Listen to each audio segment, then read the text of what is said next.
The film Scream is a true thriller masterpiece, many calling it a masterclass in foreshadowing, but Scream would not have this title if it wasn't for the man behind the lens, Wes Craven.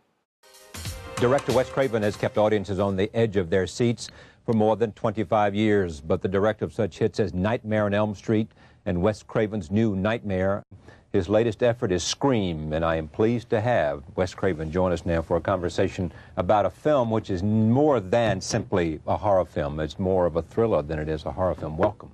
Thank you. In Craven's words, Scream is about a group of kids who have grown up on horror films, when suddenly, somebody begins a series of murders that are very closely attached to the general styles of horror films. The fear of being murdered has become reality for these kids, and they must figure out how to survive by following the rules of horror. To go into greater depth, the film focuses on Sidney Prescott, a teenage girl who, along with dealing with the gruesome murder of her mother a year prior, is now being targeted by a masked killer. This masked man kills many of her friends, basing his reasoning for killing on horror films. The killer is revealed to be two people, her boyfriend Billy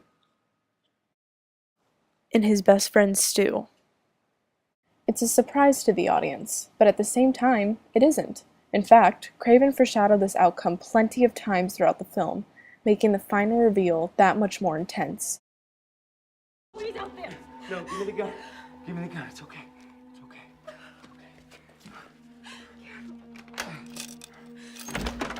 Just help me. Whoa, come in. Stu's flipped out. He's gone mad. We all go a little mad sometimes. No, Billy!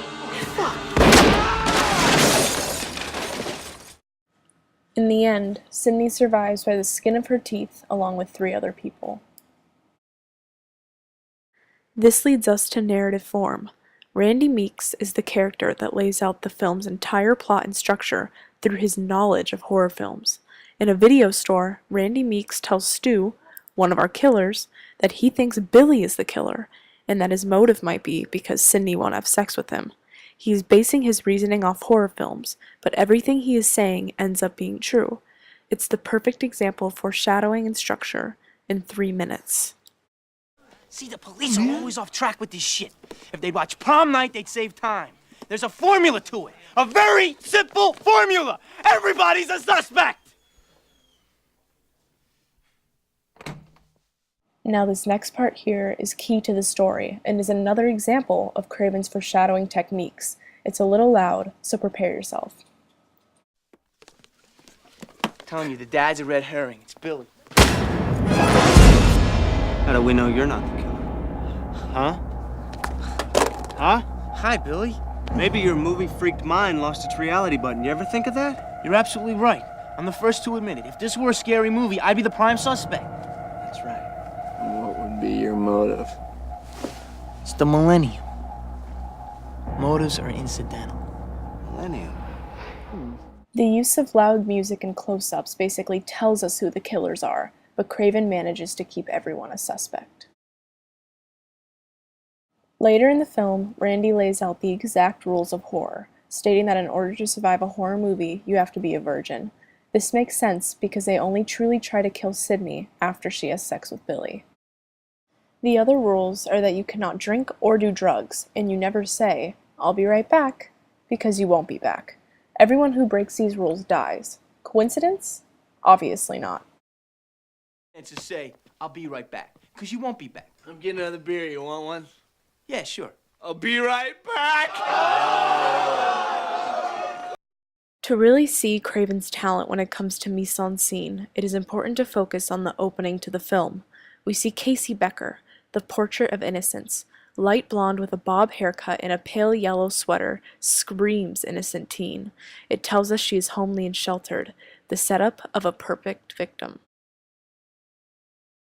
This setting is a suburban home with lots of windows. The windows constantly being in frame makes us feel as though we are being watched. The camera even lingers on the back windows after Casey has left the frame, foreshadowing that something is out there, or that something is going to happen there. The phone rings and an unknown man with a deep voice is on the other line. While on the phone with this man, Casey plays with a knife. This coupled with the fact that she is on the phone with an unknown man foreshadows that something bad is going to happen, perhaps something that involves that knife.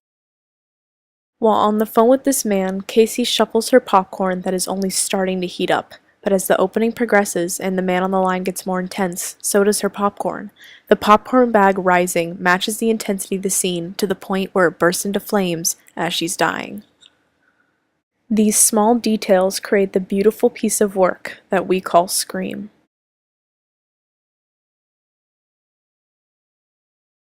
The additional film technique I am going to focus on is Craven's use of ambient sound effects to foreshadow what is coming.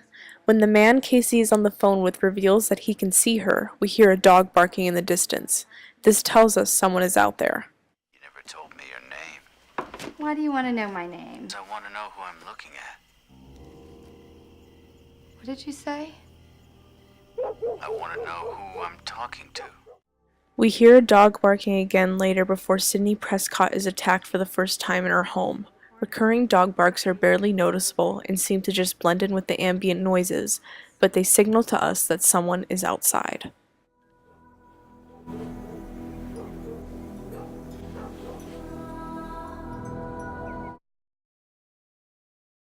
This film serves as art because it is a masterclass in foreshadowing, creating suspense at every turn that sometimes leads to nothing, just leaving the viewer paranoid and on the edge of their seat. But sometimes the constant build-ups and letdowns does lead to something happening, creating a real effect on the viewer because they were not expecting it. The mise-en-scene reflects Craven's vision by creating a film that embodies every cliché from previous horror films. Small suburban towns with innocent, unsuspecting teenage girls creates potential for so many possible victims. As stated in the beginning and shown throughout this project, Wes Craven is a true artist that has set the precedent for horror today by using previous horror cliches to make something bigger and scarier.